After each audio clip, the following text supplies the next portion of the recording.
عزيزي المتابع، بس تيجي تطلع مع اهلك مع اصحابك مع قرايبك، تروح مزرعه شاليه تنبسط وفي شمس وهلا صيف، بدك واقي شمس صح؟ ميرف بيوتي افضل واقي شمس ممكن تستخدمه حاليا، حرفيا بدون مبالغه، رائع جدا. وكل اللي استخدموه الريفيو تبعهم او التعليق تبعهم على الواقي الشمس انه جبار جبار جبار. والحلو كمان انه مناسب للبشر الحساسه، ما بتحسه هيك بلزق، رائع على طول. بتحطه بتستنى شوي، تحطه 15 دقائق تستنى وتنزل تسبح، اشي رائع. فانا لانه لسه ما نزلت، شباب نزلوا. نجيب تعمل هيك، بتحط هنا، بتحط كمان الجهة الثانية. طبعا اخوان اكيد في ناس كثير زي حالاتي بنحرقوا بالشمس بسرعة. انا من الناس اللي على طول يعني نص ساعة ساعة تحت الشمس بتغير لوني وبنحرق من الشمس.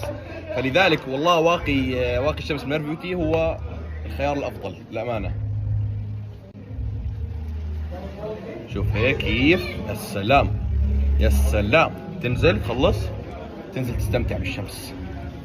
مساء الخير يا جماعة، كيفكم؟ اليوم طالعين مزرعة مع الشباب ومسبح والأجواء الصيفية الرائعة، بس في شغلة كتير مهمة كان لازم تكون معنا بهاي الرحلة. وأول إشي هو جبناه اللي هو أهم إشي كان معنا بهذا الرحلة اللي هو واقي الشمس. واقي الشمس من ميرف بيوتي يا جماعة هو أول إشي فعليا جبناه معنا، لأنه لازم نحمي حالنا من الشمس. وهذا الواقي يا جماعة الحماية اللي بقدمها والمفعول بيعطيه كتير رهيب، لذلك كل الشباب اليوم جبناه واقي الشمس هذا وعم نستعمله اليوم عشان نحمي حالنا، لأنه اليوم الشمس كتير قوية.